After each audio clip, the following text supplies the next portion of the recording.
Good morning, Colts Nation. Welcome back to another episode of the Forged in Blue podcast, presented by Colts Brawl and the Brawl Network.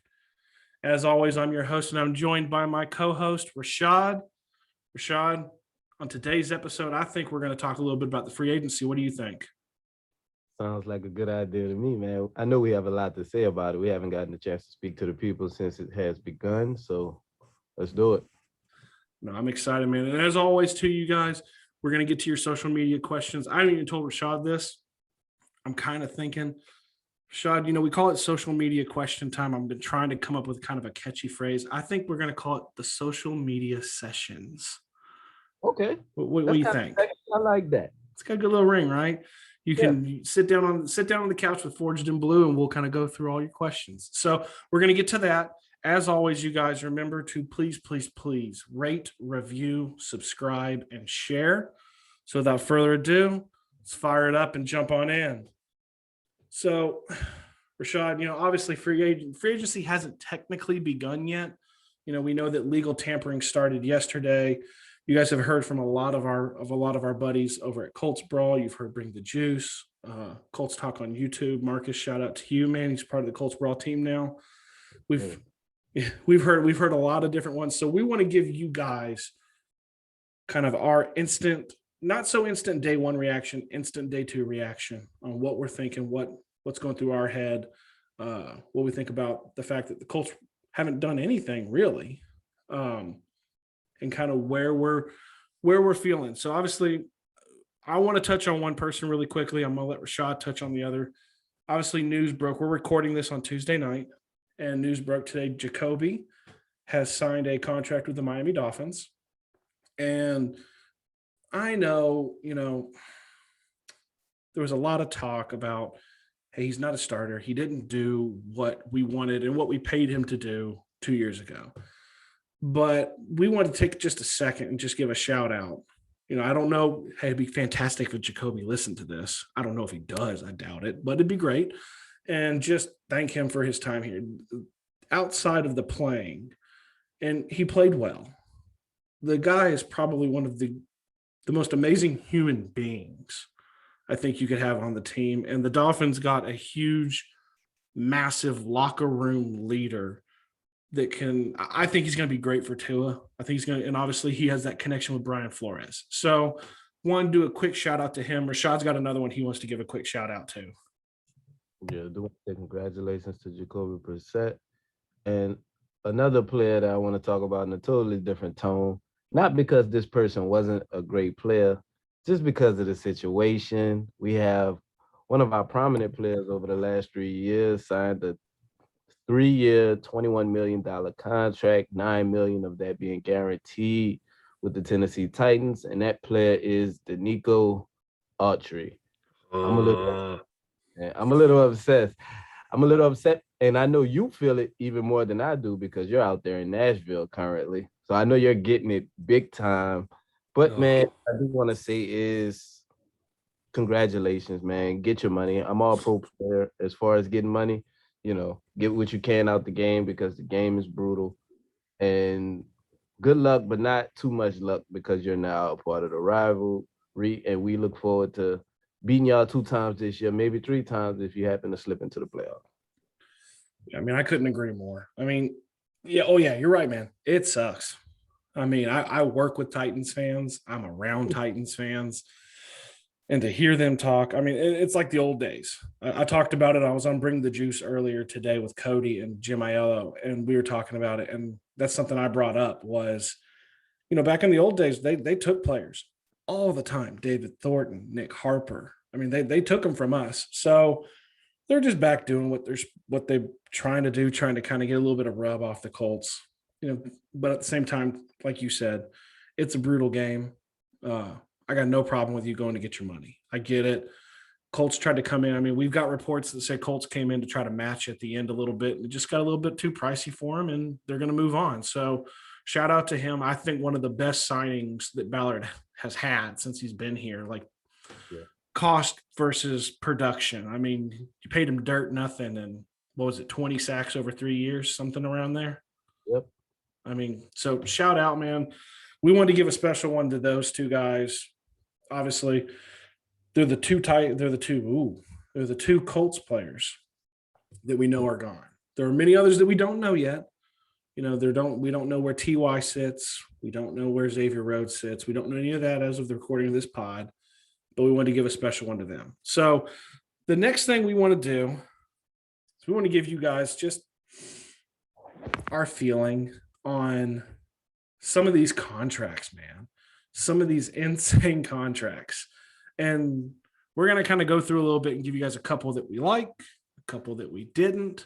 And like we've always said with these lists, you guys, there are lists. You don't like them, that's fine. Create your own and add us at Twitter, find us on Facebook, whatever you want to do with that. I mean, we love that. I love that you guys came with your own edge rushing list. I love that you came with your own wide receiver list. I love the hate. And Rashaad, I'm looking at you too as well. The hate that I got for John Ross, which he is gone now, so it's okay. I love that stuff. I love hearing from you guys because it makes me and Rashaad know you are listening to the pod. Yeah, definitely. We look forward to it, man. I tell you, bring it on. Steven tell you, bring it on. It's nothing wrong with a healthy debate, especially if you have your list, you have your reasonings together, then it's cool. Opinions are always welcome at, Force and Blue. Yeah, absolutely. So I'm going to jump off the list. I'm going to kind of jump in there first. I'm going to kind of dip my toe in, and I'm going to start it with one that I'm excited to say. It's one that I don't like at all. And I'm excited because if y'all know Rashaad, like I do, he has pumped this name to me in every chat and in every text over the last 2 days. It is Bud Dupree. Oh my God, what a horrible contract. I'm just saying, okay, the dude is really good. Like, we've had conversations off air. We've had conversations on air. He made both of our list on edge rushers, but $16 million on his contract and a 5-year contract coming off of that knee injury. Yeah. And coming off of one of the most dominant defensive line units in the NFL too. Dude's surrounded by talent, not just on the line, because he's got Minka behind him as well. I don't know, man. I don't know. And then, I live in Tennessee. So obviously there's a lot of chatter on the radio down here from a lot of the local guys. And I've talked to them. There's a lot of them that I'm able to talk to. And they're unsure. We were talking off air before the pod started. There's a lot of unsureness in Tennessee about what the hell they're doing a little bit, because they're just dumping contracts, but they're creating a ton of holes. But kind of zeroing back in, he's so talented. He really is. And I know knee injuries aren't the same as what they used to be, but you got to be a little weary, man. You got to be a little worried. That's a lot of money for a guy that you don't 100% know how he's going to come back from this knee injury. So as someone who has, as our boy Michael will say, has drove that train, okay? And I'm going to tell you guys, something really quickly too. We do these via video, so I can see Rashaad can see me. And there is a lot of talk right now that we are, and I'm not dropping any big hints, but I think these videos are going to eventually end up on a YouTube platform where you guys can see some of this reaction. But as someone who drives that train, as I pump my fist like I'm tooting the horn, man, can you defend $16 million a year? Let's start here. My biggest problem with this contract is the years. You're so committed. You gave him so much guaranteed money, so you're committed for a while in this contract. In 5 years, it's no way, man. He doesn't ever get back to his form. Even if he does produces at the form he was producing at, I'm still not sure he's a top 10 even pass rusher in the league. So I would never be committed to giving him that much money for that long a period of time. Now, if you was giving him a 1 year, $16 million deal, I'm going to just see what you got, and you just took a shot, then okay, I'm fine with $16 million for 1 year. 2 years max. But after that, that is absolutely insane. There's no way I would touch Bud Dupree at 16 million per year for 5 years. And I was the one driving the train, like Steven said. So if I'm saying that, then I know the average person has to be kind of pessimistic about this. When we say drive the train, you guys, I want you guys to understand. Every time I mentioned another pass rusher in a chat with Rashaad, he would tell me I misspelled Bud Dupree's name. Yes. Okay. I'm not breaking any kind of racy hot news, but that is the kind of discussions that Forged in Blue has off the air. Yes. So when we say he drove the train, he literally corrected me. If I said Lawson, he said you misspelled Dupree.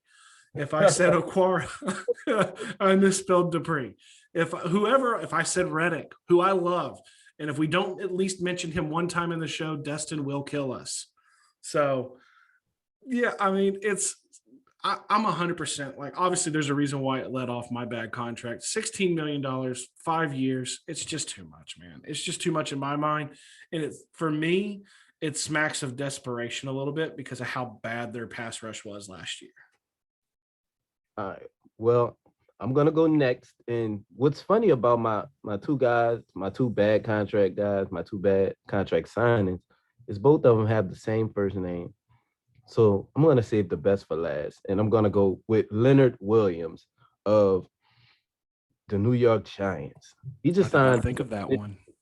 3-year, $63 million, $21 million per year. It's no way he is a $20 million plus a year player.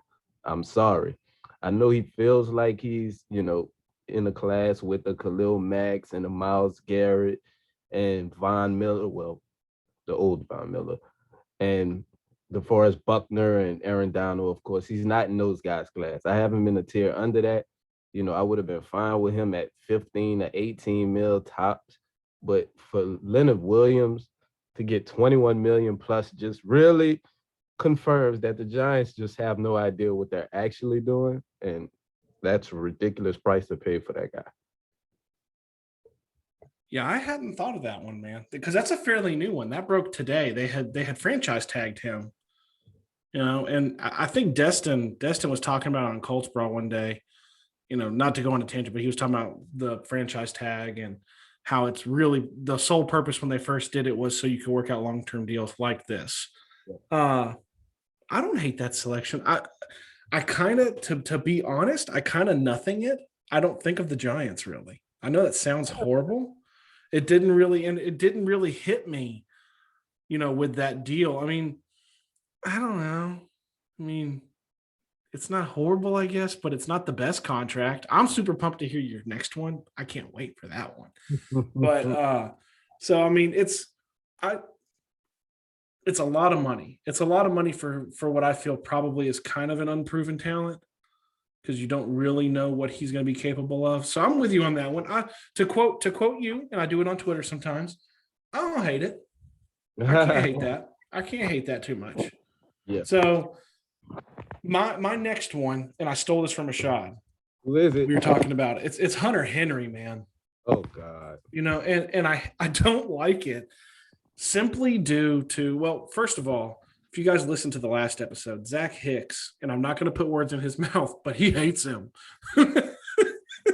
we joked. We're pretty sure. I think I had a tweet that said, I'm pretty sure Big Q is faster than Hunter Henry. So I feel bad. I feel bad because I want to like it. I know he was connected to the Colts for a little while. But also the main reason I don't like it is you signed this massive contract for Jonnu Smith. I don't know why you do both. And something I heard today on the radio was really interesting to me, which is they tend to develop tight ends very, very well. That's a position they draft extremely well, unlike wide receivers. But they don't they do well. Gronk, and I'm going to say the name and it's going to trigger a lot of people. Aaron Hernandez, but the dude was uber talented at the same time. I mean, they draft tight ends very well. I don't know why you get them both, and then you lump in all the other stuff, the Nelson Aguilars and everything else they've done. it just seemed kind of unnecessary. And I think the greatest thing I've heard is, I don't know. So one, someone needs to take Bill Belichick's phone because he's drunk. And then two was their stimmy's got to be running out, man. That stimulus check's got to be running out. So that's my other one that I didn't like. I didn't like it. I mean, you can call me a homer because it's the Patriots thing, but I felt like it was such an unnecessary move for them. Especially after they went ahead and signed Jonnu Smith to just add Hunter Henry, a guy that's just. I mean, what does he really bring though? Like you think about that too. What Jonnu is such a dynamic talent. We know that, we've talked about it. We wanted him. Yeah.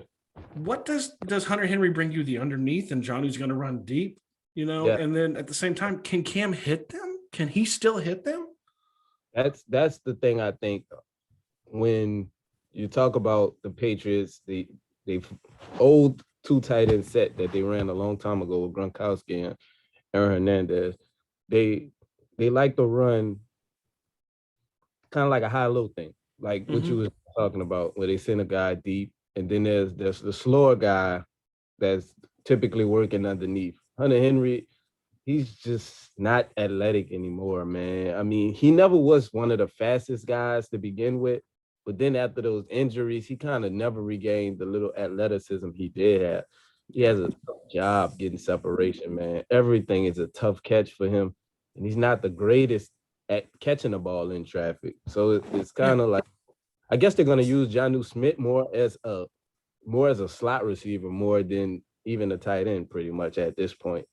So yeah, it's going to be interesting to see. It's going to be interesting I'm just interested too with them. I mean, I'm going to let you do yours next here in just a second. I mean, the most interesting thing for me is, man, they got a lot of they're going to do a whole lot of, I'm doing the meld between the players who've opted out this year and the players they've got coming in. I mean, it looks to me like it's like love or scorn, dude. Brady went and won the Super Bowl. Better get your ass up and get some players. that's exactly what it looks like. It looked like it's more of he's reacting to Tom Brady winning the Super Bowl. And this might be a ego thing going on with Bill. And if it is, man, it's not the way to go. You know more than anything that you can't go and sign players off of emotion. You can't buy championships. You can't let that dictate the direction you drive the team in. Because Bill could be looking at it like, hey, if I screw this shit up, I'll retire and they'll have to, fix it. And I'll just leave them with this mess if it doesn't work. So who knows, man? I don't like it. I don't like it. Yeah. All right, you're up, man. Let's hear your next one you don't like. I'm interested. Okay. My next signing that I don't like is Mr. Leonard Bartholomew Floyd. I don't know if that's his real name. So you busted out the middle name, man. Nah, I have no clue if that's his middle name. But Leonard Floyd signed a 4-year, $64 million contract. And I'm gonna break some news. I don't even know if I know you don't know because it was told to me. Exclusive information. Leonard Floyd actually had Leonard Floyd actually had, and I don't even know if I'm supposed to be telling y'all this, but hey, who cares? I'll deal with it. Leonard Floyd actually had a contract on the table with another team that was the same as the Shaq Barrett contract, the 4-year, $76 million contract. Oh shit, really? Yes. No, I didn't know this either, man. He didn't tell me this. I know. And I'm not gonna press him for you guys either, though, because I'm not gonna get him in trouble. No, I won't say that. I won't say what team it is. I'll tell you right after the show. But I won't say what team it is on air.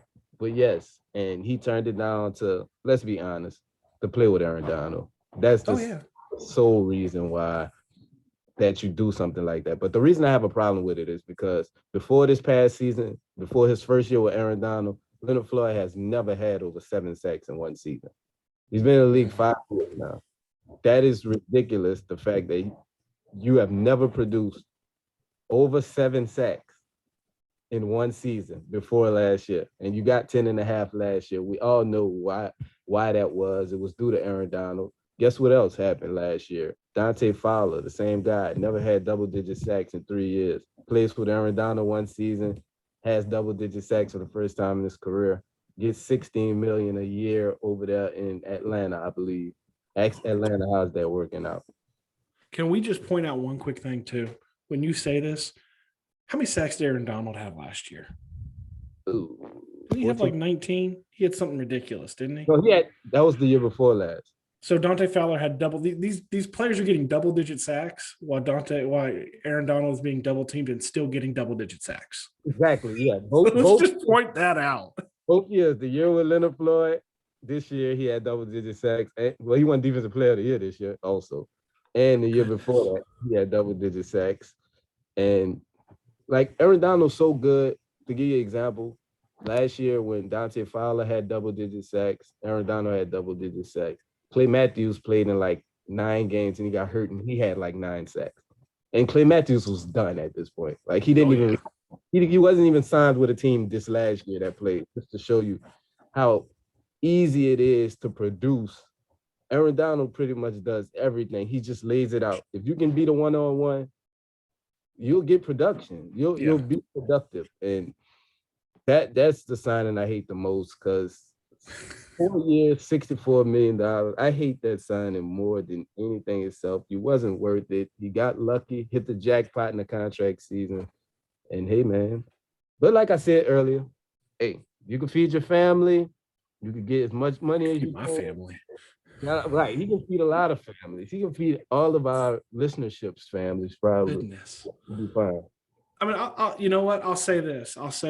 I can agree. I know me and you we talked a lot about him outside of the recordings. And I even knew before we jumped on tonight that was going to be a contract you didn't like. We talked last night as soon as it broke too. Yeah. So I'm not shocked by it. At the same time, the only thing I'll say with it is to quote, I'm a wrestling guy too. I think Rashaad is too. To quote the immortal words of The Rock, he knows his role. You know, if you know where you can produce, The Rock's going to come after me for like trademark infringement. But like, if you know that you're going to do the best you can where you're at, I mean, it's the same as in my mind a little bit. It might be the same as a receiver going to play with like Tom Brady or Drew Brees. But I do get where you're coming from with it too, is that he's almost getting paid. Like he is getting paid like a number one, right? Like the number one option. And he's by far not. He is not. He will never be on that team. Not as long as Aaron Donald lives and breathes and is in that Rams blue. He will not be the number one option. This is a guy that couldn't get double-digit sacks playing with Khalil Mack in Chicago. Oh, I had to lean back from the mic, you guys. That's point Rashaad. We'll move on that one. So now some of the contracts we like, man.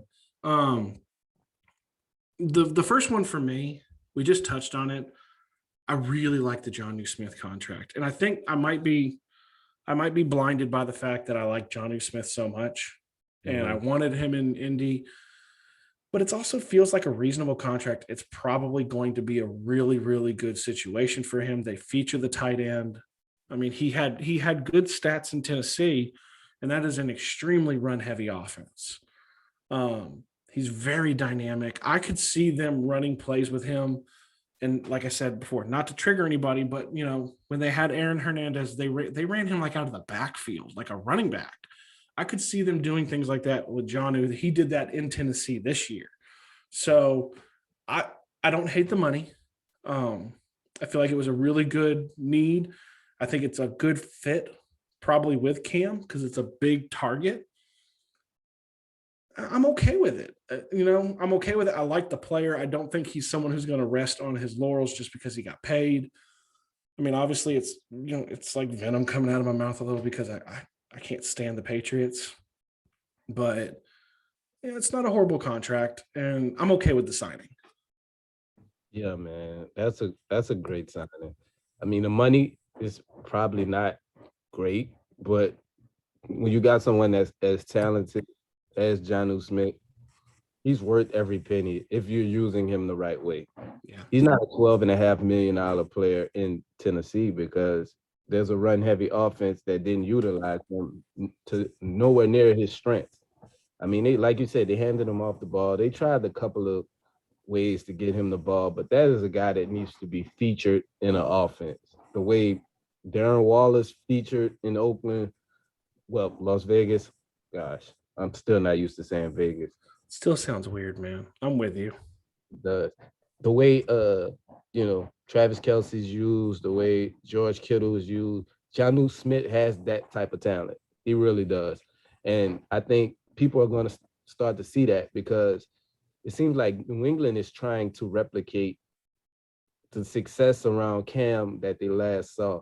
The last time we saw Cam be great, he had Greg Olsen as his tight end and utilized them really well. So instead of going to get him one tight end, he went and got him two tight ends. And although I don't agree with Hunter Henry at 12.5 million, no way. He's not a terrible player. Let's be honest here. If we was to sign Hunter Henry at $6 or $7 million, I'd jump out the window. I'd be happy. But I knew the type of money he was going to command is not that level of a tight end. But back to Jonnu, that's a great signing. That's a great pick. And just to continue it, I'm going to pick someone else that left the Titans. Corey Davis. Shot in the heart, man. Oh, Davis, $12.5 million. Are you kidding me? For a guy that is 6'3", a former first-round draft pick, a guy that's an ascending player, still really young.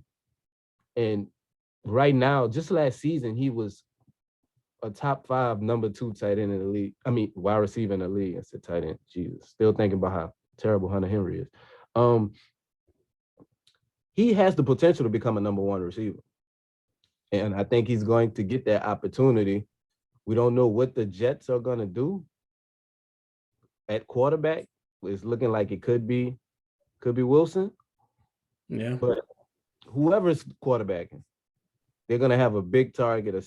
Like I said, a guy that's 6'3", a guy that runs a 4.4 40, former top 5 pick. You saw him a lot in Nashville. I know you think the world of him. You had him rated as your number 1 receiver for the Colts coming into this free agency. So I know you think very highly of him.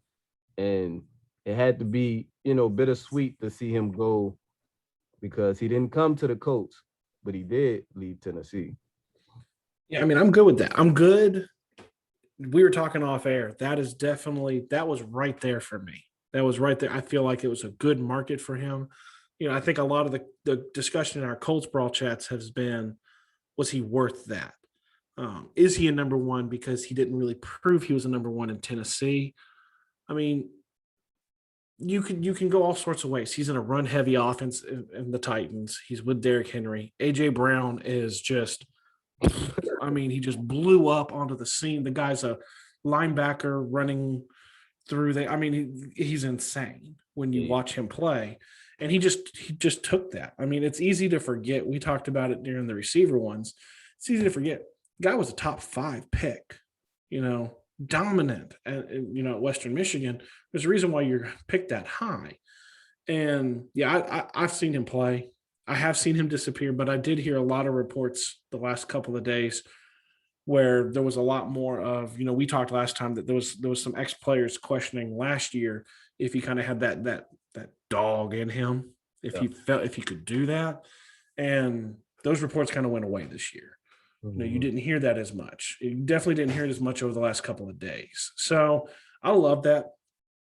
The only reason that I would push back just a touch, and like I said, I love it, is who the hell's throwing you the ball is the only question. As a receiver, you're only as good as who's throwing you the ball. Let's look no further than Randy Moss in Oakland. I don't even know who was throwing the ball. It wasn't Jamarcus Russell. I don't know who it was, but you forgot he was even there, Yeah. So, I mean, that's the pushback on it a little is, I don't know, is it Darnold? Is it Zach Wilson? Our boy Michael over at Colts Brawl, he loves him some Zach Wilson. I'm being 100% sarcastic. Michael, don't kill me. He is not a fan.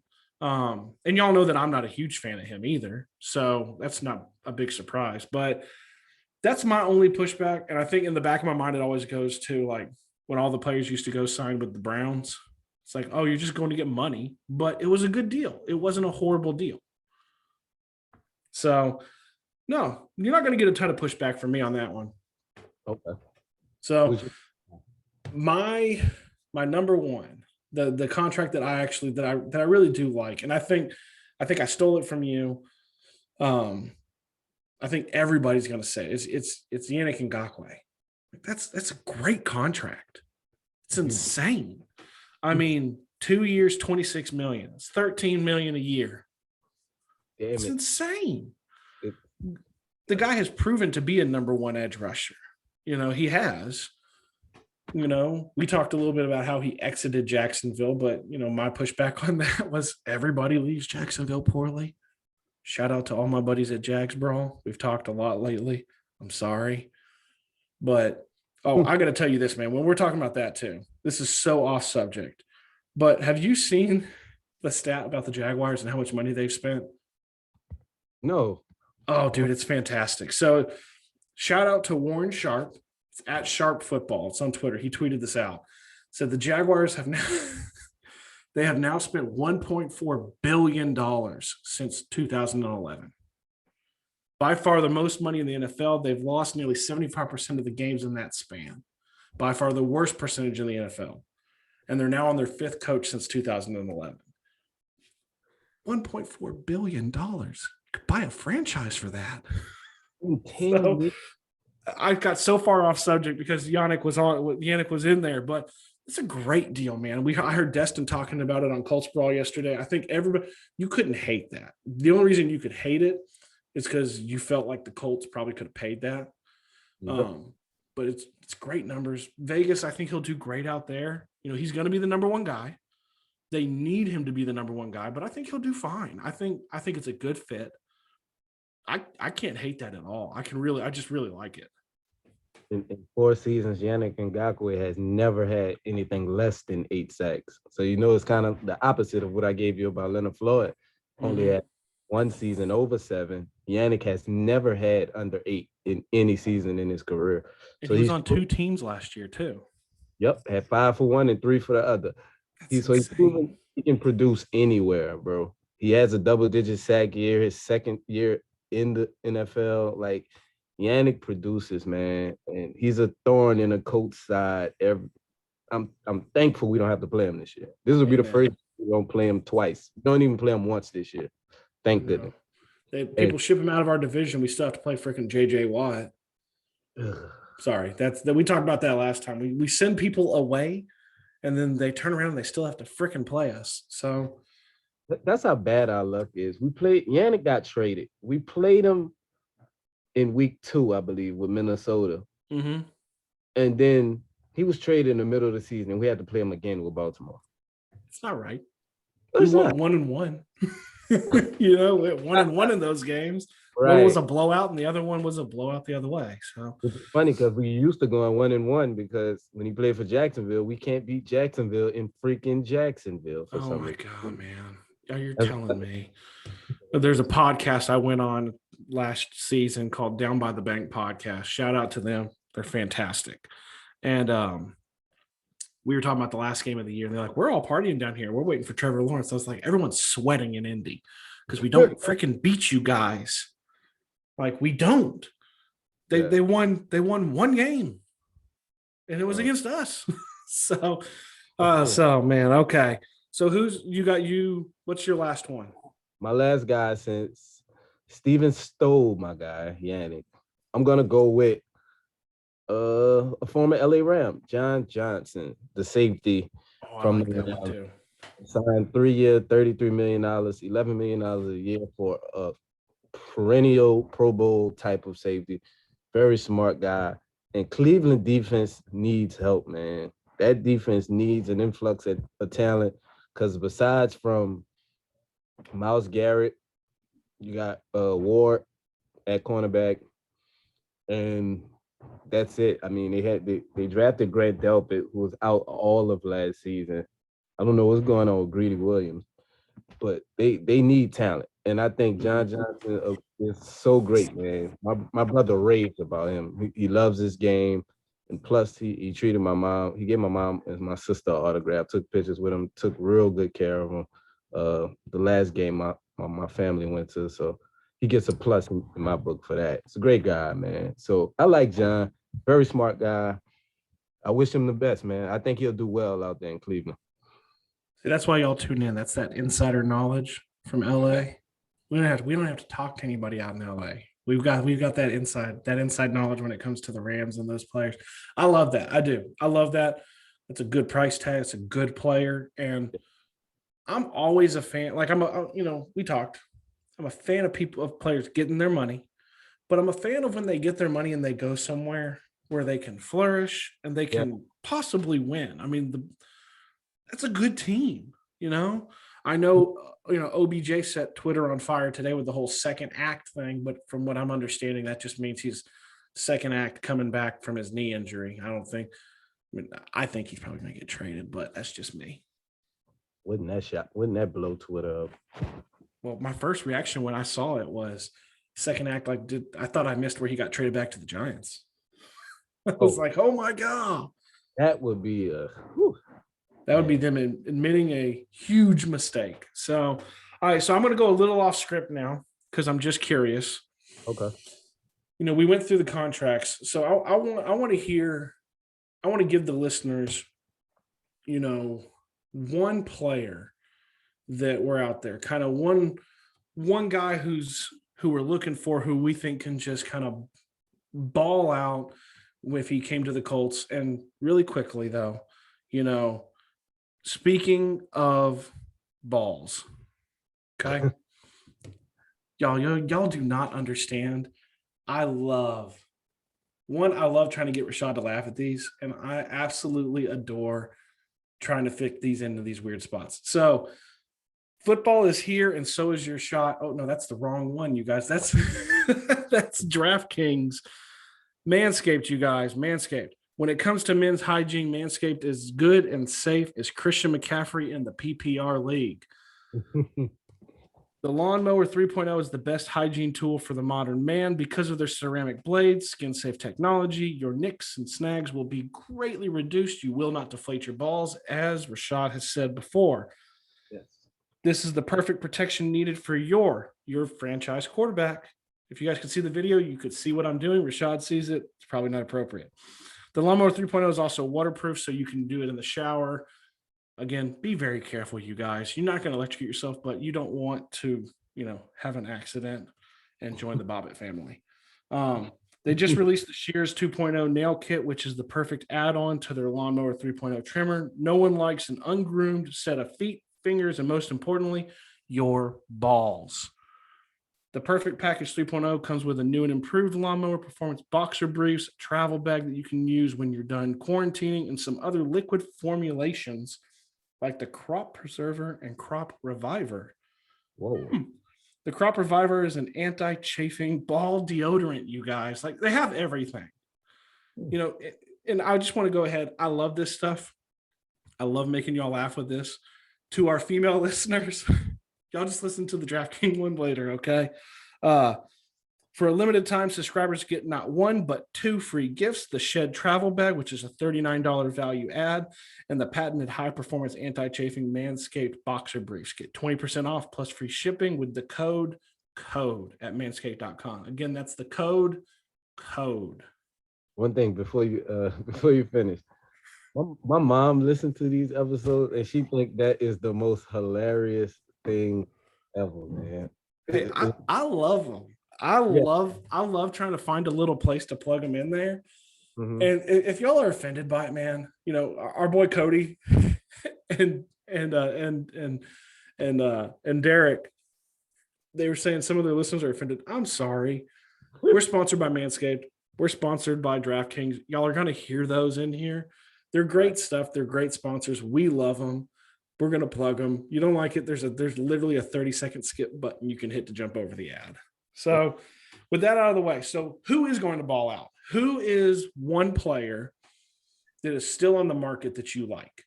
I'm going to let you go first because I want to hear yours, and then I'm going to kind of plug because I got a couple. I want to see if you take mine. Well, you should know one. One I spoke about. I spoke about him on this show. He was my number one wide receiver. He's still out there. Although I heard he has a very, very large market. And what I'm hearing behind the scenes, it's not likely. But I'm still going to hold out hope, man. Kenny Galladay, man. Come on, Kenny. We have the money. We can afford you. You know, I know a lot of places is running dry, but the Colts now have the most cap space in the NFL 24 hours after the legal tampering period has begun. And so we have money we need to spend, man. We have a quota we need to make. We can use your services. Carson Wentz, Michael Pittman, Paris Campbell, Jonathan Taylor. What? And Kenny Galladay? Are you kidding me? Are you kidding me? Come on, man, make it happen. That's my first one. If you need me to come up with another one, I can. I can. No, I like that one, man. I do like that one. And it's funny you talk about his market, and we're hearing behind the scenes, it is really robust, but at the same time, us over at Colts Brawl, and a lot of people are hearing, the wide receiver market itself is flat. There's not a whole lot to it right now. You've got agents saying there's no movement with the receivers. So, and I think if I remember correctly, he tweeted a message out that said that he was being patient. I think he said something along, or someone did. Someone who was close to him said he's kind of picking. He's being patient with what he sees. He's letting things come to him. So, no, man, he wasn't my number one. He was my number two. I would love it. I would love it. I would love it if we don't have to pay him $20 million. I don't know what he's going to demand, but that market is kind of settling down. At 16 or 17, I'm sign me up. I'd take it. Michael's going to kill us, but I'd take it. I would. Oh, I mean, put him, and then you left out. Let's not forget you've got Pascal. They tendered him today. He's not going anywhere. Good tidbit. And I love him. So, all right. So, no, I love that one, man. The one player for me, I think I'd probably go Hassan Reddick. That's probably where I go. I feel like his market's there. He's still there for a reason. These edge rushers came off the board quick, and he's still sitting there. That's a damn good one. I like it, and the more, and we talk about other people all the time too. The more I hear Destin, and we talk throughout the day, the more I hear Destin and Michael and Derek and Cody talking about him, and hearing Jim Aiello talk about him today. They moved him around so much. So are you what is it? What's the old phrase? A master of everything, but man, why can't I think of what that is? Jack of all trades, but a master of none? Absolutely. Are you that? Because they wouldn't let him get settled. I mean, he did have a 5-sack game. If the money's right, bring him in. Bring him in. Can you imagine what our show will be like next week if they bring in Hassan Reddick and Kenny Galladay? Cancel the show. I'm headed to Indy. I'm on the first flight. I meet you. Y'all don't even know. So, okay. So let's go, man. Last time we only got to do a couple of questions, and we heard about it. We actually heard from you guys because we had an amazing interview last week, and we wanted to make sure we squeezed every ounce out of Zach Hicks that we could. So we didn't get to a lot of questions. We've toyed with the idea. I think we're still kind of toying with it on giving you guys a sole episode where it is just us answering social media questions. We're still kind of toying with it. I think we got to kind of see how everything shakes out. We want to make sure we have enough content for our episode, as well as enough content to fill a social media question episode. So, but let's go, man. We've got we're not going to answer them all, like I've always said. It's just there's just so many, but we're going to answer as many as we can. Rashaad's like stretching, man. We're ready to do this. We're gonna hit this. Okay, so first up, we got this one from Bleacher Report. It's Naptown_clown. And gosh, shout out to Bleacher Report, man. I didn't really know about it until I love Bleacher Report, but I didn't really know about the community section of it till Rashaad put us on there. And we get a lot of questions from there. So Naptown Clown, what positions would you prefer to draft with our first and second rounders? I know you have to play the board. Oh, wait, no, we did that one last week. That's that one. Yeah, we I forgot to mark that one out. Okay. Let me find it. Oh, man, dead air time. Let's skip ahead. There we go. Okay. This is from the kitchen. What elite edge rush free agent do you see as plausible? Or do you think we attempt to find these in the draft? I feel like this is a really pertinent question, especially with the edge rushers that are off the board. And we're starting to hear a little bit more about could we possibly go for it in the draft? So I'm gonna let you take this one. Okay.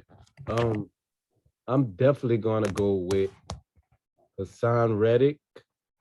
And yes, I'm all about signing a edge rusher in free agency, especially because it's such a weak draft class when it comes to edge. And there's still a lot of good edges in, and I'm sure he probably asked this when, before the market was hit so hard, but they still got guys like Melvin Ingram, Hassan Reddick, Alden Smith, Ryan Kerrigan, Solomon Thomas. There's a bunch of guys where you could still get great value out of those guys right now. And I'm all about signing one in free agency, or maybe even signing two if you go to that mid to lower tier guy.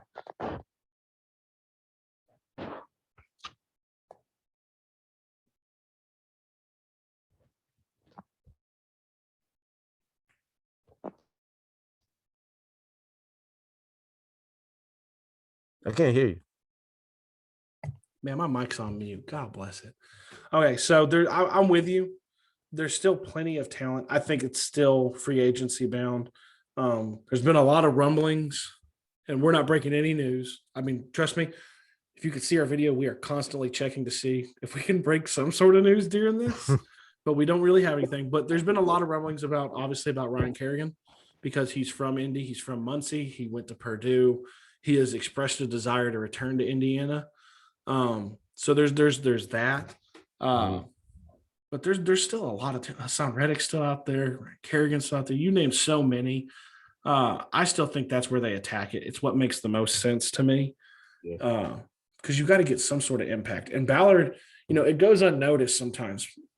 He says what he means and he means what he says. When he speaks, you listen because he is giving something. And he's talked about the fact that he feels it takes 2 to 3 years for an edge rusher to develop. And that's why he doesn't want to give up on Kamoko. That's why he didn't give up on Taquan Lewis. He doesn't want to give up on those players because it takes time to develop. And I don't think he wants to wait, not on that position. I don't think he wants to wait on it. He wants to bring in somewhat of an impact player on his terms. So, yeah, I think it's still very much free agency. And Rashaad named a handful that are still out there. The big names are gone, but guys, they're still super talented. Y'all know, and Rashaad knows, I love me some Solomon Thomas. I know he's not a DN, but I love me some Solomon Thomas. I would love that pick. I think Solomon Thomas would be great in that Jabal Shear, Denico Archer role. Great. Yeah. So next up is still on Bleacher Report, Electric Mind. This is a really interesting one, man. I'm going to lean on you some of this because we don't get these kind of questions. Okay. It is very in-depth. So could you please break down the difference between X, Y, Z receiver and then tie that to predictions on wide receiver free agents that could possibly fit the team needs? So, I mean, that's super in-depth when it comes to breaking down the different receivers, not just receivers we like, but tell about these different kinds of receivers, obviously, and how that fits. So I'm gonna let you jump on this one and I'm gonna let you jump on that grenade and see where you go with it. Okay. All right. The two wide receivers, the receivers are, X and Z. That's your two outside receivers. And then the guy that's in a slot or a tight end per se is the Y. So, typically, the X receiver, it would be Michael Pittman. Okay. That's an X receiver. He's a big guy, possession type of guy, and he's used to basically block, catch balls. That's typically possession type of catches. That's what they really use them for. Now, the Z receiver is kind of like your T.Y. Hilton, per se. Is a guy, he doesn't really have like a size prerequisite, You know, he's just kind of just speed, really. Just kind of a quick guy, a guy that can go and stretch the field, take the defense, draw double teams, and create things for the Y, which is the slot guy, which is the guy that goes underneath and eats. So basically, you have an X, and the X is most likely your number one receiver a lot of the times. In most situations, if you notice guys like Julio Jones, DeAndre Hopkins, like I said, Michael Pittman, even though Michael Pittman technically in the offense wasn't the number one, that's the role. That's why he was so coveted by Frank Reich. That's why Frank Reich wanted him so bad, because we haven't had a big dominant guy in that role for the past few years. And Paris Campbell is like a Y. He's your wide receiver, perfect type of wide receiver, straight blazing speed, catch the ball underneath, goes in motion, helps you figure out what type of defensive coverages that the defense is in. You know, it's really layered, but that's about the easiest way I can see, explain it to somebody. I'm good. I'm good. Ron Jaworski better look out, man, on that breakdown. I'm telling you. I hope that answered your question, man, because that's probably a kind of question we don't tend to get with that kind of detail. But man, no, I thought you hit it on it. I thought you nailed it. I thought you nailed that. So next up, we have DJ Green. And I like this one, man. Who is an overrated draft prospect you hope we stay away from? So my question would be, I kind of want to break it into two categories. I want to see what you think of this. I want to break it in a category of players that I would never touch, that we don't really need, like who I think is an overall overrated draft prospect, and then who is one we would want to stay away from. That's interesting. I'm gonna kind of tweak your question, DJ, man, because I'm that way, and it's my podcast. It's me and Rashaad's podcast. We can kind of do those things. Yeah. So the overall player, and it is well known that I was not fully sold on Joe Burrow, and I am an idiot for that. But I don't like Zach Wilson. I haven't liked him all year. Michael's going to claim that train. I'm sure that he's been on that one, tooting that horn and leading that charge. But I don't trust it. I don't trust his shoulder. I know he's very dynamic. You worry that, is he Jordan Love 2.0? Is he someone who just hypes up as he's coming? He was, we talked earlier about Leonard Floyd and his inability to do some of this stuff without talent around him, but also kind of these one-year wonders. And that's kind of what Zach Wilson is. I saw him 2 years ago come in and he beat UT. I am not a UT fan. I'm a Hoosier. Y'all know that. But I saw him come in and do that, but he was not, he's not the number two. He's damn sure not who is it? Chris Sims had him rated as the number one quarterback over Trevor Lawrence. I want whatever he's drinking. This is just water. If you guys could see it, I'm not drinking what Chris Sims is drinking, but that's the one. I mean, we don't need a quarterback. We don't. I know there was a lot of talk of, do you try to jump up and get him before we got Wentz? We don't need him. But that's one that I'm super wary of just overall. As far as one that I want the Colts to stay away from, man, I could mess with Michael and I could name a player and he'd be so pissed. But I don't dislike him, so I'm not going to do that. Man, you got someone? I'm going to let you jump in. I got to think. I got a guy, and I'm going to piss Dustin all the way off. No, I'm not going to piss Dustin. Well, do it, man. Do it. I'm going to go with Elijah Moore. The reason he loves him. That's why I'm about to piss him off. The reason, and it's not because Elijah Moore is a bad player. It's just we have Paris Campbell. They have similar skill sets. It's really no need for him in this type of offense. If we got him, I wouldn't hate it, but I just wouldn't want us to take him, especially at 21. There's no way. Now, if we traded back and we grabbed him at the top of the second, if he's available at the top of the second, I don't know, people's giving him first round grades. I have him as my wide receiver 6, if I'm not mistaken, and I'll drop my top 10 wide receivers. Once we get closer to draft time, I'll release that so y'all can see it. But I like Elijah Moore, man. I just don't like him with the Colts because of, like I said, the skill sets of the wide receivers we have. We have Pittman. We potentially may have T.Y. back. If we do, that's a smaller guy. We have Paris. That's a smaller guy. We have Pascal. So it's no need for Elijah Moore in this offense. Yeah, I like that one. I'm just going to piggyback because my brain is mush and I'm not thinking of somebody right now. So I'm going to piggyback on yours, and we're just going to kind of hop skip to the next question. The first part, the second part. Oh yeah, no, you got to give. Yeah. Let's not hop skip. Oh man, he's standing up. He's getting serious. Who is the player that you just don't like in the draft? Like you said, we don't need a quarterback, but Mack Jones, I'm not sold. I am not sold on Mack Jones. I've got to tell you a story about Mack Jones when you're done. And tell Adam I'm sorry. Tell Adam I love Alabama. Tell him don't unsubscribe. Don't kill me on Twitter.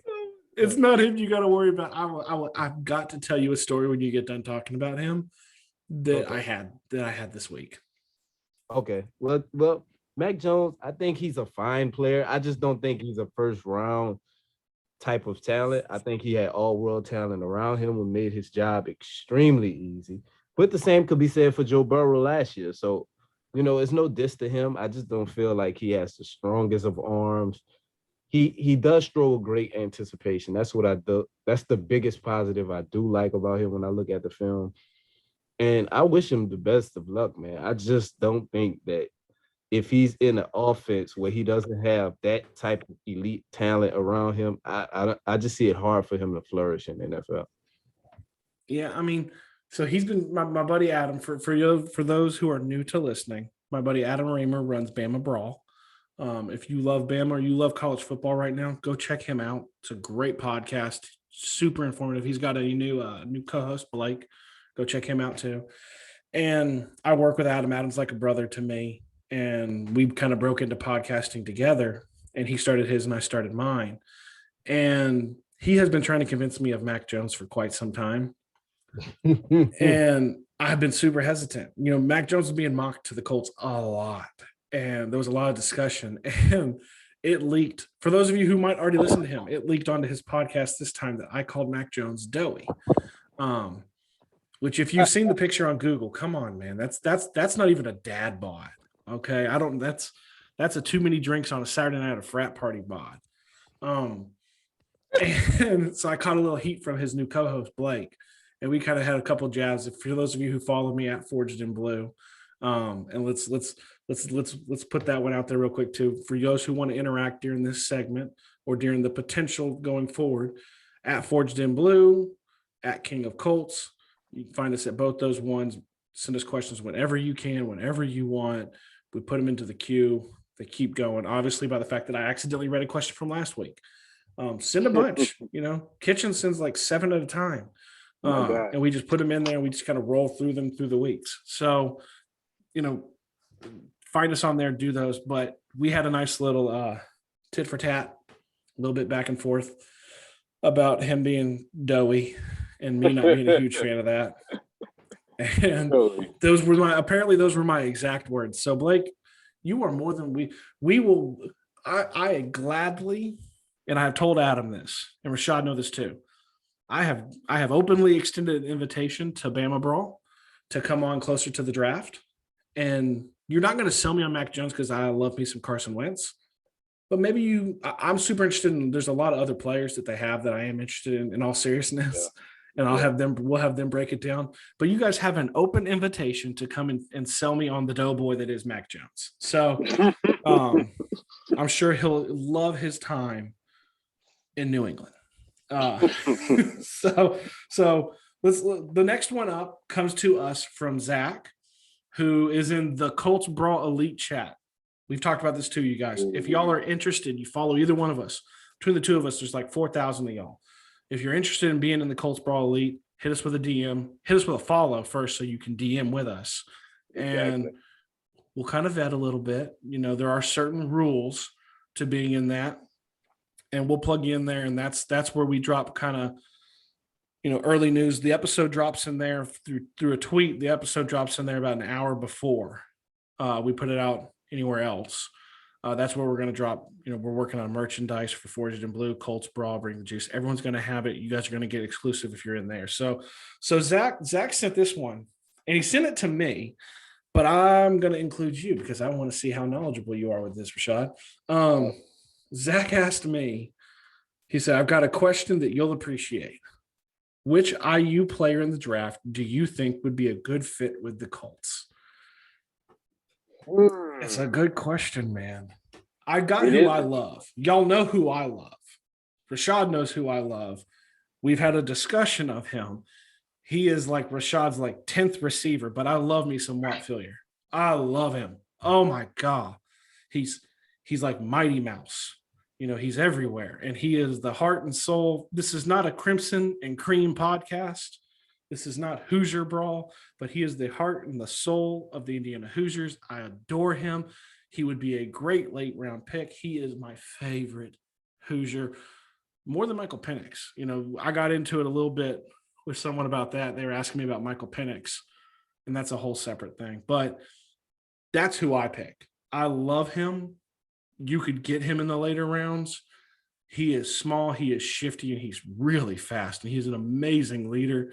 And he comes from an area that does nothing but produce talent. I know people think of Indiana Hoosier football, and they don't think of uber talented players, but let's just look no further than, you have Tevin Coleman, Stevie Scott's coming out of there. Ryan Howard's from there, Nick Westbrook at the Titans. They have produced some serious talent coming out of there. And Watt Fillier is he's from that hotbed, man. He's from Tampa. So I would love to get him. If you're asking me specifically, that's who I take. But that's like a 4th or 5th round pick, man. Probably 5th or 6th, actually. I don't see him going that high, but that's who I like. That would have been my answer. I mean, only because he's such a late round guy. I wouldn't have to spend, an early round draft pick on him. He can play special teams as well. I think he's a really explosive kind of guy. Has big boom or bust type of ability, potential every time he touches the ball. Kind of like the Michael Harris was for us last year. And y'all know I love me some DeMichael Harris. And I think he might be a little more shifty. I mean, I don't know. Wop is really talented, man. And I think he's one of those guys that can get picked up day 3 and end up carving out a successful career in the NFL. I like Wop, man. Yeah, I mean, that's my one. That's my one. So, okay, we got to get to him. It's my boy Vinny. It's our boy Vinny. We love Vinny. And I want to tell you guys something. And Vinny, if I'm breaking news, man, I'm sorry. Vinny has reached out and has told, and I don't know if he's told you, Rashaad, he's mentioned to me, he is highly considering starting his own podcast. I think it was going to be the Canadian Colts. Canadian Colts. So I am all for it. If Vinny starts a podcast, first of all, we are already confirmed as the first guest. I've already talked to him about that. We will gladly go over there and talk with him on that. Vinny, God bless you, man. We love you. Vinny is a day one. You guys hear it to me all the time. And you want this kind of love? Put the questions in, man. Vinny has been sending me questions since day one in the beginning of December of 2020 when I started this podcast. We have breaking news. We have breaking news. What's the breaking news? Will Alley Cox has just received a 2nd round tender. And for those of y'all that don't know how the tenders work, explain that to him, man. Restricted free agents can receive tenders from first round to 2nd rounds to right to refusal, which George Odom received today, and he was upset. Now, right to refusal tender is basically the Colts can match any offer that George Odom receives, and if they don't, then he just signs with another team. Now, the right for refusal tender is 2.1, so he's getting paid 2.1 million. But if he was another pissed. Yeah, he was pissed. He was pissed. Ty backed him up too. He was pissed for him. So a 2nd round tender would be Mo Alley Cox received a second round too. So that comes at a set amount of money. If another You hear that, team, right? Do you hear that in the background? That's Michael throwing stuff against the wall. he's pissed. So if another team signs Mo Alley Cox or makes him a contract offer and the coach don't match it, the coach receive a second round compensatory pick for that. So whatever Brown is a Texan, I don't hate it either. I love me some Big Mo, man. We're in March Madness right now. VCU. I love me some Big Mo. Dude's got hands the size of, I don't even like oven mitts. What's bigger than oven mitts? Clown hands. He's got like clown hands. They're massive. He looks like Shaq holding a Nerf football when he catches that ball. It's insane. Big Mo, man. Big Mo made some insane catches throughout his early career in the NFL. And you got me all hyped up though. You were like breaking news. I like that breaking news, but man, I was hoping it's gonna be like, boom, Kenny Golladay. If you want some bad breaking news, William Jackson just signed with the Washington football team, 3-year deal worth around $14 million a year. That's not a bad deal at all, man. That's not a bad deal at all. Not bad at all. I'm starting to wonder with that market though. I mean, all roads closed. We'll see. Everyone knows our report. Everyone knows Colts Brawl's report. Yeah. Let's see if it's true. We feel really confident that it is. So if he's coming back for that price tag or less. So I'm really interested. So all right. So Vinny asked this. I love this question, and he openly says he's going to get heat for it. He literally says I might get hated for this, but I'll ask it anyways. This is thinking way outside the box. Do you ever think Eason has a chance to win the starting job over Wentz? I know he's still raw, but he has a cannon for an arm and he's much younger. And if so, what happens to Wentz? Man, that's outside the box. Vinny, man, I love you, man. I love you. No, hell no. Right. Right. Sorry, man. I'm sorry. And I know he's gonna message because, dude, like when we drop this thing, like Vinny's messaging both of us like an hour after he listens to it. Great pod, and he's always talking. He's already sending in the questions. So, no, hell no, man. No, I mean, and I want to clarify. I love Eason. I do. Eason has a howitzer for an arm, like it's a cannon that sits on his shoulder. But so did Jay Cutler, so did Jeff George, and so did Jamarcus Russell. Just because you have that talent doesn't mean it translates to actually being the QB1 for any NFL team. Now, we don't know if he has anything outside of that arm, in common with those other quarterbacks I just named who showed tremendous immaturity issues. It's well documented. I love me some Cuddy, but the dude is kind of a bit of a prick. And you don't really you did question how much he loved football. Jamarcus Russell was extremely immature. Jeff George was extremely immature. We don't know where Jacob Eason is with it. We know he's out there with Wentz, And for those who didn't see it, go check out those pictures, man. That video, Wentz looks great. Come on, man. I'm so excited. I'm just excited. Tomorrow, there's probably going to be a press conference. We're finally going to get a number, you guys. I'm finally going to get that jersey. Yeah, he's popping it, man. I'm finally going to get that jersey. I've already talked to my wife. I'm just waiting for the number. Which conspiracy theory? Destin totally thinks it's going to be number 14. He thinks he's going to get it from Pascal. It's going to be number 10. I'm calling you think it it's going to be 10? I've heard 2. Because a second chance. I like the, not to kind of get into the weeds of this number thing, but I like the symmetry of the 1. I'm not a huge fan of quarterbacks wearing number 1, but the whole AO1 foundation and all of his connection that he has with that, I could see it, especially, with Pat McAfee kind of giving that his blessing that you can have the number 1. But if you're asking me, I love the way I did that mock-up several weeks ago. I love the way the number 7 looks. I don't know. 7 is not bad either. He could wear 0. He could be the first player to ever wear 0 in the NFL. As long as he throws for 4,000 yards and 25 plus touchdowns, I'm going to love it. Book it. Yes. So, Vinny, to kind of go back, no, dude, there's no way. And let's go to the planet that is Wentz losing that starting spot. They cut him. He has an out. He has an out after this year. He has an out after next year. It's essentially a 2-year contract if they don't like it. So if Eason were to take his spot, they just ship him off and they eat the fact that they lost the picks and they go forward. Hey, Vinny, celebrate the fact that with Jacoby Brissett moving on to Miami, Jacob Eason is pretty much a lock to be the number 2. That's true. Kevin Bowen tweeted that out today too. It looks like he knows. I think it was Kevin Bowen, maybe been Zach Kiefer too, who said, and I've been wanting to say this for a long time. Kevin Bowen and Zach Kiefer, who are friends of the show, because I've been able to talk with them. So, but I think they said they both reported that they know Eason wants that job. He wants the number 2. Okay. You know, as a Colts fan, you don't want to think pessimistically that Wentz is not going to play well and Eason's going to take that spot. So no, you never want to think like that. He's going to be number 2. He's going to be the number 2. So this is going to be the last question because I think we're pushing up on that time like we always do. Oh, okay. All right, so this is from our guy Scotty, a Colts guy.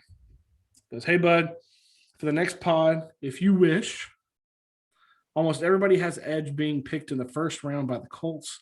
If I'm thinking like Ballard, I'm shoring up the O-line with the first pick and getting a left tackle. Sends a message to Wentz, we got your back, and we can kick that can down the road a bit on having the most expensive O-line in the league. Edge rushers take time to develop anyway. Get a good vet at edge on the cheap, have them train your second-round pick for the years to come. What are your thoughts? So and we're going to get, I want to clarify too to Scotty, we're going to get way more in the weeds with the draft after we get through this free agency period. We're going to have Zach Hicks back on. We're going to have people from, Bama Brawl. We're going to do all that stuff too. Man, I'm going to let you do it. I'm going to let you go first, man. I'm going to let you do it. Okay. Well, as I stated before, I'm not a big proponent of taking a tackle in round 1 because it's such a deep draft class. I would prefer to get better at a premium position. Like I'm thinking cornerback right now. And we know the target is JC Horn. I'm gonna say it, Steven. Don't do it, man. Don't tease me with it. And did you see Greg Newsome's 40-yard dash? I think he ran like a 4.34 or something like that. Do you question it just we go off on tangents sometimes. Do you question just a little, just a touch, some of these numbers? Did you see the video of Sam Erlinger? Why am I spacing on his name? The Texas quarterback. Did you see his? Where he threw, the field looked 50 yards, man. How do you throw 77 yards on a 50-yard field? That looked like something at a D1, the sports complex down the road here in Tennessee. Yeah. That did not look like a 100-yard field. And as soon as the ball hit, the guy yelled, 77. How do you know? I think I tweeted out something to just the Colts brawl of that old Powerade commercial with Mike Vick throwing the ball and knocking people back. That's what you're going to be like, oh, that's Zach Wilson. Did you see him knock that? Wow. But I do like it. He's definitely moved up. He moved up my draft board. He definitely moved up and caught my attention if JC Horn's not there. I'm thinking cornerback, though. I'm thinking cornerback. I like that. Or like we talked about it, Bateman's there, which we doubt probably Bateman. I would love Bateman. I would love Bateman too. But if I can get one of those type of guys instead of having to use left tackle in the first round, because I know I can get a starter caliber guy in the second round with loads of potential, then I would go one of those positions first. But if not, you can always take a tackle in the first round and you'll be fine. Yeah, there's still tackles out there. There's still some tackles. Obviously, Schwartz is still out there. We love that one. Trey Williams is one that keeps being linked. I just don't see the Colts paying $20+ million for him. So I'm with you. I'm corner in the first. I love the idea of if Bateman's there, I think we're all turning. The bigger question is if Bateman's there and Horn is there, what's going to happen? And for the people who follow us on Forged in Blue and follow the whole Colts Brawl team, you'll be needing to watch because we will probably be doing some sort of live stream and you will see half of us go ape shit and the other half want to kill the other people because we're split down the middle as Colts Brawl on those two players. And if they're both there, holy shit. Well, I don't know what's going to happen. I'm never answering that question unless someone submits it as a social media session question. Then I'm forced to answer it by obligation. But I'm never just gonna tell you my opinion on it. No. I'll take a pass. So, okay. So you guys, we're gonna bank the rest of the questions. We're kind of pushing up on our time like we always do because we just love talking to you guys. Like Rashaad said, this is our favorite segment. We were talking, and my several podcasts have spoken to me and spoken to Rashaad about how do you get this segment going, and it's tough, man. It is. Rashaad said it best when the first episode he was here. We're a pod for the people, man. I love that. I love it. I put it, I think, in my Twitter signature at this point. #pod for the people, because we have always said we want to talk with you, not at you. It's the best way to engage. And that's why the segment is half the show. That's why we're having to look at the idea of doing a whole show of nothing but answering y'all's questions. Really. And we love it, and we'll reiterate, first, go find us at Forged in Blue, at King of Colts. Then as you listen to this, make sure you guys have subscribed. We get great reviews from you guys too. Make sure you're doing those reviews. Subscribe anywhere. I made the announcement prior. I don't even know if I made it on here. We're on Spotify. We're on Apple. We're now on iHeartRadio. We're on Audible. We're all over the place. We're in India. I didn't even tell you this, man. We're in India now on some sort of platform, and we've got listeners over there. Which blows my mind. I would never thought that, the reach that we're able to have. So you do all those things, while you're in it right now. The easiest way to do this, because we know, I joke all the time, I have the stats. Y'all are on your phone.